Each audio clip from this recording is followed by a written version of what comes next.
Welcome back. It is 9:13. Chicago expected to increase to a high community level of COVID-19 this week as positive cases continue rising across the city and suburbs, mirroring the surge of cases that are going on around the country. It seems like once again, when it comes to fighting this pandemic, we are taking 2 steps forward, 3 steps back. So what exactly is that going to mean for mask mandates and possible restrictions for restaurants and public places? Here to answer those questions for us and much more is Commissioner Dr. Allison Arwady with the Chicago Department of Public Health. Good to see you again. Thank you for joining me.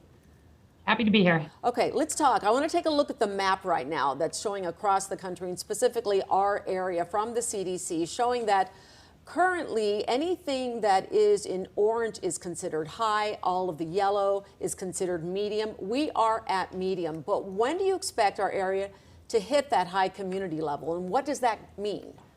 Yeah, so honestly, I am expecting with the update later this week that we will move into that high community level. That's because we've continued to see gradual increase in cases, and not so much in Chicago, but in some of the areas around Chicago, we're starting to see more and more folks get hospitalized. So it means that there is more COVID, that we will really be looking to folks to put on masks indoors, to get up to date with vaccines and boosters.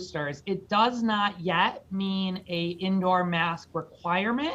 We would do that in Chicago if we started to see our hospitals really get threatened. And, you know, we had 10 times as many Chicagoans hospitalized in January with COVID almost as we do now. So we're watching closely, but yes, it is of concern. And it reminds us that COVID isn't only a winter problem. Right. Okay. So let's take a look at what the Chicago Department of Public Health is recommending at these different levels. As I said, right now we're at medium. You're saying we expect to go to high later this week. But right now, if we can show this graphic, we say we should be wearing a face mask in indoor public settings, but that it's only recommended. You say to get tested if you have any issues, and then follow all isolation and quarantine guidance. So then if we move up to the high level, which is the next one that you said we are likely to be going into, that is where that recommendation is gone, and we are told wear a mask indoors in public. But that doesn't mean a mask mandate. So explain how that's going to be handled. Yeah, so again, right now, we have tools that we didn't have earlier in COVID that very, very clearly keep people out of the hospital. When folks are up to date with vaccines and boosters, and if they do get COVID and are higher risk, they get the treatments that are available that severely cut the risk of hospitalization or death.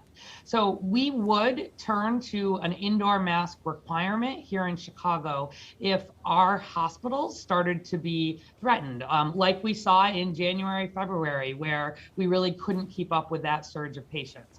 I don't anticipate that coming soon here, but moving to high is serious. And so folks who have underlying conditions, who are older, might want to think about if there are indoor gatherings that are not essential while we're in high. Can some of those be put off? Can they be moved outside?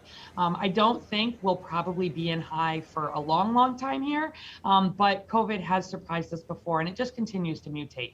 Get your booster now. The booster is what helps keep you out of the hospital, and keeping out of the hospital is what helps us not have to put more of those citywide requirements back in place, which we don't want to do unless we have to.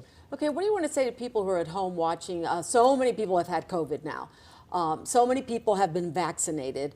What's the likelihood you could get reinfected, and how much of a role does your last booster or vaccine shot play on your increased risk of getting reinfected?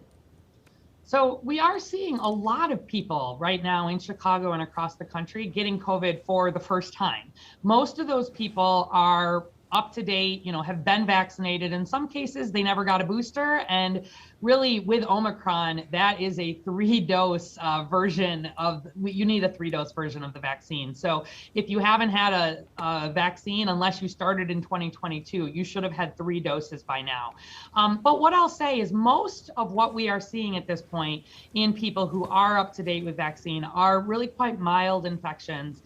If people have had COVID since January or so, everything we're seeing is still Omicron. And so there's quite good protection against reinfection. But we know if you had a version of COVID pre-Omicron, there seems to be very little ongoing protection. So don't count on having had COVID back in October or November or 2020 and think that that's going to keep you from getting COVID. The masks, remember, are because you can spread COVID for 2 days before you even have symptoms. And so putting it on helps protect everybody, while getting the vaccine is the most important thing to help protect you. Okay, Dr. Allison Arwady with the Chicago Department of Public Health. Always a pleasure. Thanks for joining us this morning. Good to see you. Thank you.